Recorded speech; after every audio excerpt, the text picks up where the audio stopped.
When Kate Middleton started working undercover in a hospital to closely examine the NHS system, she never expected to encounter such a scene. Chief Doctor Dr. Matthews showed royal treatment to wealthy patients while displaying a completely different face for poor patients.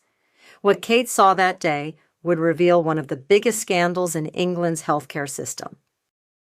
On the morning of November 25th, Kate Middleton couldn't recognize herself when she looked in the mirror. She was wearing a brown wig, thick frame glasses, and a simple blue nurse assistant uniform. Her makeup was also predominantly simple. There were no royal traces. She had taken on the identity of Catherine Wilson. The special advisors at Kensington Palace had created a perfect background story for her. A 28-year-old nursing school graduate, a newly graduated volunteer. The reason Kate made this decision was the complaints she had recently received about the NHS. Especially many reports were coming about the difficulties poor patients experienced during their treatment process. But she wanted to see the truth. "Madam, is this really safe?" asked her private secretary, James. Kate was determined. "James, I want to see the real state of the NHS. I can't learn this through official visits alone." Kate entered St. Thomas Hospital through the side entrance. No one gave her a second glance. Their plans were working perfectly. Hospital Assistant Director Sarah Fletcher welcomed Kate. Sarah didn't know Kate's real identity. "Catherine, welcome. The first day might be a bit difficult, but you'll get used to it." Kate began playing the Catherine role. "Thank you, Sarah. I'm very excited." Sarah took Kate on a tour of the hospital. "Our chief doctor, Richard Matthews is very experienced. He's been working here for 20 years. Kate had gathered information about Dr. Matthews beforehand. He was 55 years old, had a brilliant career, but had some complaints about patient rights. Kate's first duty was to help with patient admission. She started work at 9 a.m. The first hours were normal. Patients were coming, routine examinations were being conducted, but in the afternoon, she noticed something. Patients with private insurance were being received much faster and more kindly. NHS patients, however, were forming long queues. "Catherine, is this normal?" she asked the nurse Lisa next to her. Lisa shrugged her shoulders. "Unfortunately, yes. Private patients have priority. It's Dr. Matthews's rule." Question marks began to form in Kate's mind. Was this fair? In the afternoon, Kate was cleaning in patient rooms. While working in the VIP section on the third floor, she saw Dr. Matthews.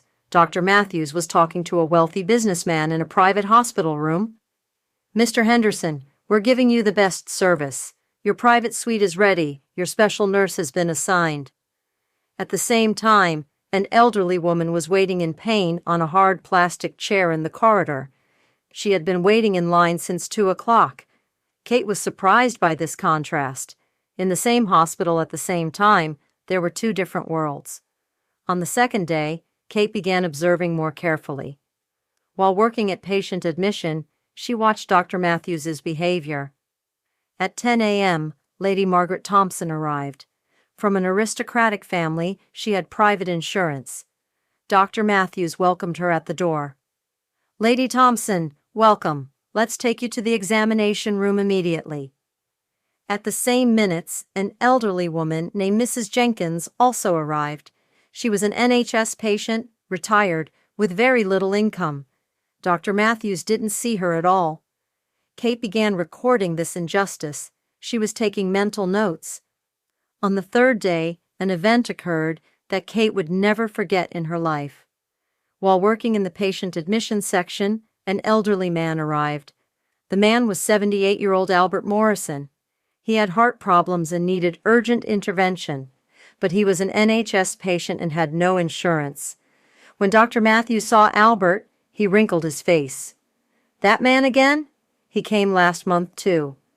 "Doctor, the man is having a heart attack," said the nurse. Dr. Matthews said indifferently, "NHS patients go to line C. Our private patients have priority." Kate was stunned by this response.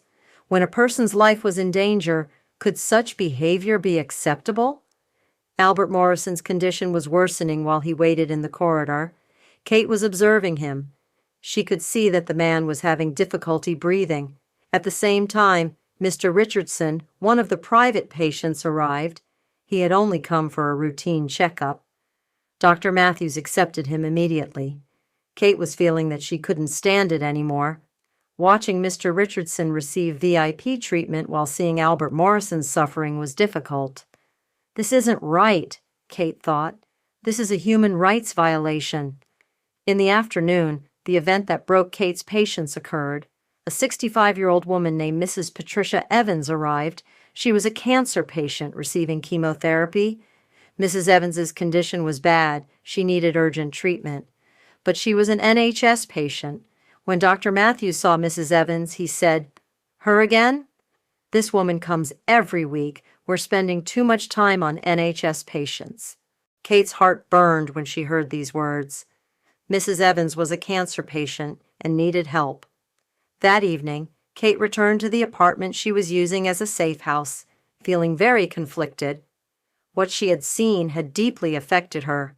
As a member of the royal family, could she remain silent about such injustices? But if she revealed her secret identity, she wouldn't be able to gather more information. She couldn't sleep that night.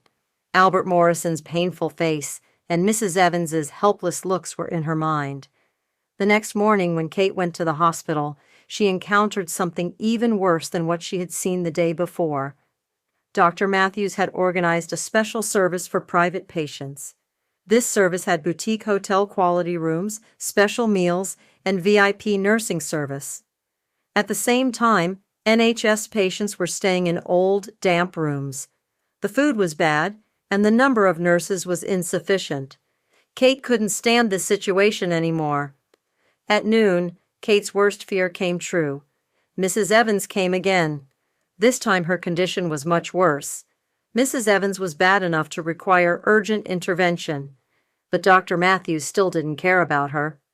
"We're spending too much time on this woman. The NHS budget is limited," said Dr. Matthews. Kate felt she had reached her limit. At that moment, a young doctor came to Kate's side. Dr. Emily Carter, 28 years old, was a newly graduated doctor. "Catherine, Mrs. Evans's condition is serious. Urgent intervention is needed," said Dr. Carter. Kate asked, "So what does Dr. Matthews say?" Dr. Carter said with a sad expression, "He says NHS patients are used to waiting." This answer overflowed Kate's patience measure. Kate decided to go to Dr. Matthews's office. She knocked on the door and entered. "Dr. Matthews, Mrs. Evans needs urgent intervention," Kate said. Dr. Matthews looked down at Kate. "Who are you? You're just a volunteer. Medical decisions don't belong to you." The last drop of Kate's patience overflowed. "Mrs. Evans is a human being, and she needs urgent treatment." "How dare you tell me what to do?" shouted Dr. Matthews.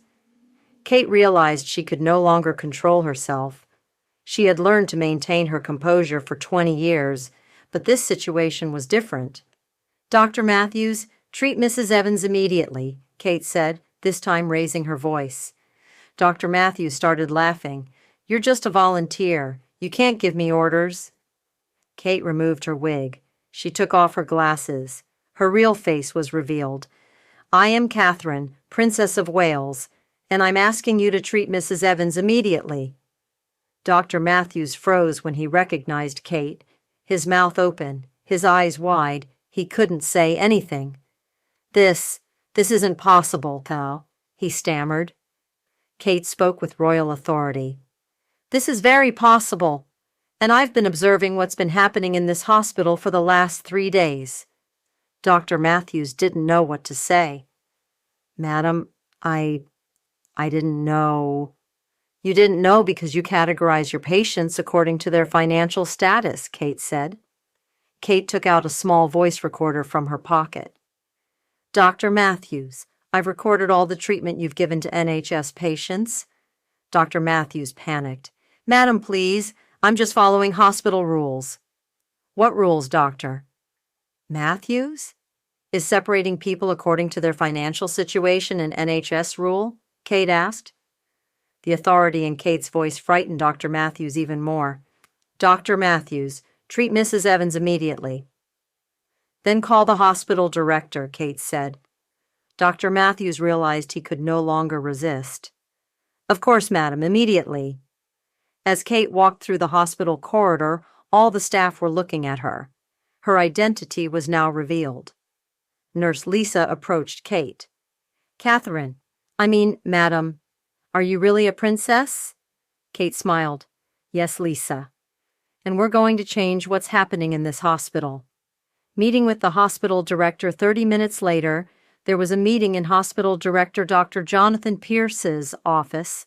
Kate, Dr. Pierce, and Dr. Matthews were there. Dr. Pierce, I've been working as a volunteer in this hospital for the last 3 days. What I've seen is very upsetting, Kate said. Dr. Pierce was very worried. Madam, please explain to us. Kate told about her voice recordings and observations. Dr. Matthews discriminates against poor patients. Dr. Matthews went on the defensive. Madam, resources are limited. Private patients contribute more. Dr. Matthews, the purpose of the NHS is to provide equal service to everyone, Kate said harshly. Dr. Pierce understood the seriousness of the situation. Dr. Matthews, I'm dismissing you from your position. These behaviors are contrary to NHS principles. Dr. Matthews tried to object one last time. This isn't fair, Kate replied. What's not fair is the treatment you gave to Ms. Evans. After Kate's revelation, major changes began in the hospital. A zero-tolerance policy regarding patient discrimination was implemented. Mrs. Evans and other neglected patients immediately received appropriate treatment. Dr. Emily Carter became the interim chief doctor in place of Dr. Matthews. Kate's secret operation in the hospital made big news in the media. Headlines like Princess Kate's secret NHS operation were written. The public greatly appreciated Kate's courage. Major debates about NHS reform began. Dr. Matthews was both dismissed from his position and investigated by the medical board. A week later, Kate made an official statement. The NHS is one of England's most valuable institutions. Everyone should receive equal treatment.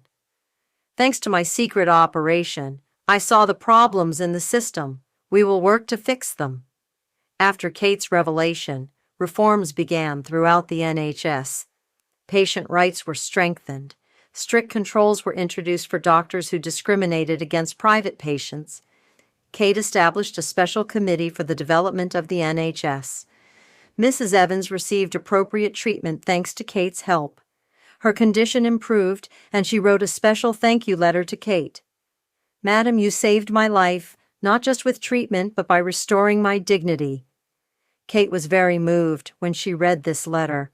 Dr. Emily Carter became the permanent chief doctor at the hospital. The young doctor supported by Kate implemented the reforms. Kate, madam, didn't just give me an opportunity, she also gave me the courage to do what's right, said Dr. Carter. Elderly Albert Morrison also received appropriate treatment. His heart surgery was successful and he recovered his health. Kate visited Albert in the hospital. Madam, you're like an angel, said Albert. Kate's operation affected not just one hospital, but all of England. NHS reforms accelerated. Awareness about patient rights increased. Kate's leadership was appreciated in terms of social justice. A year later, the reforms Kate initiated spread throughout the NHS. Patient discrimination decreased significantly. A special monitoring system was established for cases similar to Dr. Matthews. Kate became recognized as one of the NHS's biggest supporters. This experience also taught Kate a lot, to see real people and problems behind royal status. This operation showed me that sometimes the most powerful tool is being anonymous to see the truth, Kate said. After this experience, Kate decided to be more active in the healthcare field. She established a special fund for NHS reforms. She started educational programs about patient rights. Kate's secret operation in the hospital gave an important message. Social justice concerns everyone, regardless of status. And most importantly, sometimes we need to set aside our identity to see the truth. Kate Middleton's 3-day secret mission in the hospital became a turning point in NHS history. Dr. Matthews's dismissal was just the beginning. The real change was the strengthening of patient rights, and Kate went down in history as both a princess and a social justice warrior. This story shows us that real leadership sometimes emerges through the most humble ways. Kate's courage became hope for thousands of patients and made the NHS a more just institution. If you want to hear more stories like this, don't forget to subscribe and click the like button. See you in the next video.